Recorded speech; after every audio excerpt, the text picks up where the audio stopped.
Guys, nandito tayo ngayon sa Aguila Glass dito sa Angeles City. Papapalit natin yung windshield ng LV350 natin.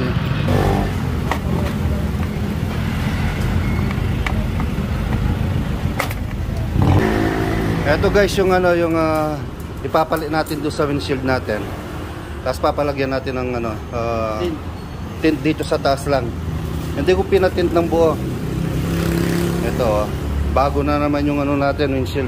Pangatlong palit ko na ito guys. Ito babaklasin na yung lumang windshield nya. Ganito lang yung pagpaklas. Ayan, ganyan.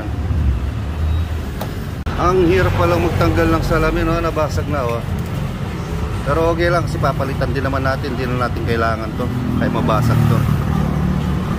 Ito guys, natanggal na yung windshield nya. Ayan.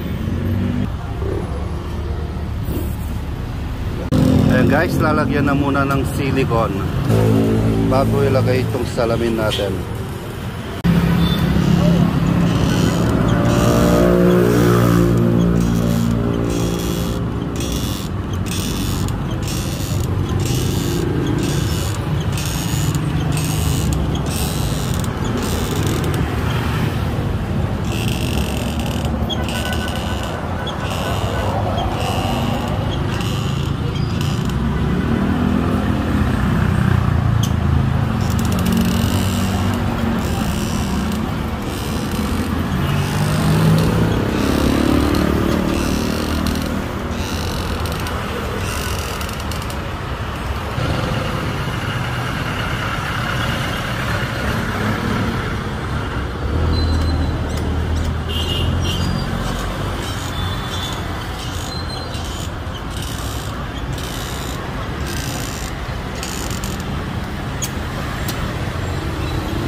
Lalagyan pa ng rubber.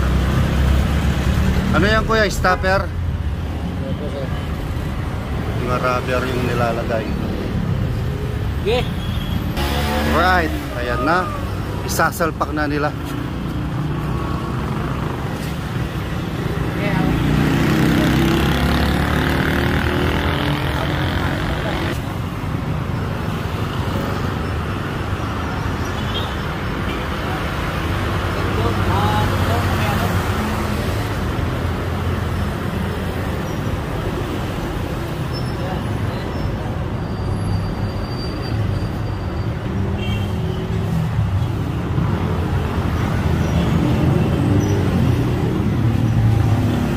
Kung titignan mo parang napakadali lang maglagay ng salamin pero maproseso pala siya.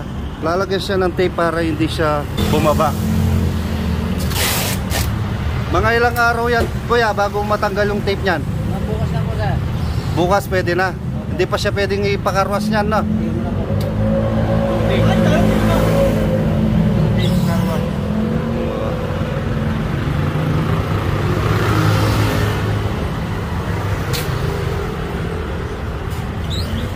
Bukas matutuyo na yan na.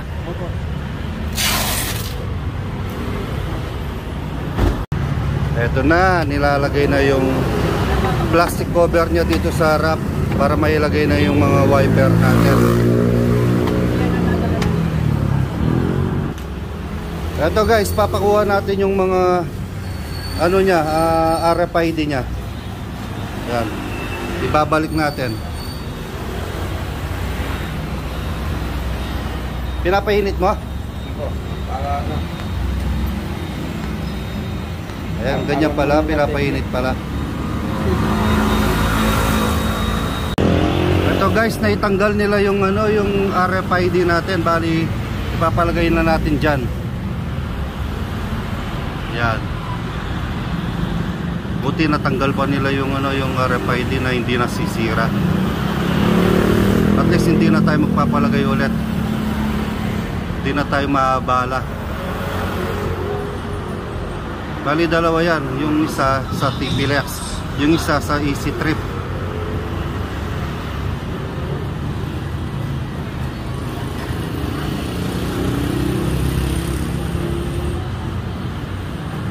Yan. Buti na lang natanggal nila ng maayos. Pero i-try pa rin natin mamaya sa expressway kung ano, kung hindi na damage. Importante kasi dyan yung sensor niya, yung kulay black. Okay, ayos na ito, ayos na. Ayos na guys. At least hindi na ako mahirapan mag-drive pag gabi. Hindi na ako masisilaw.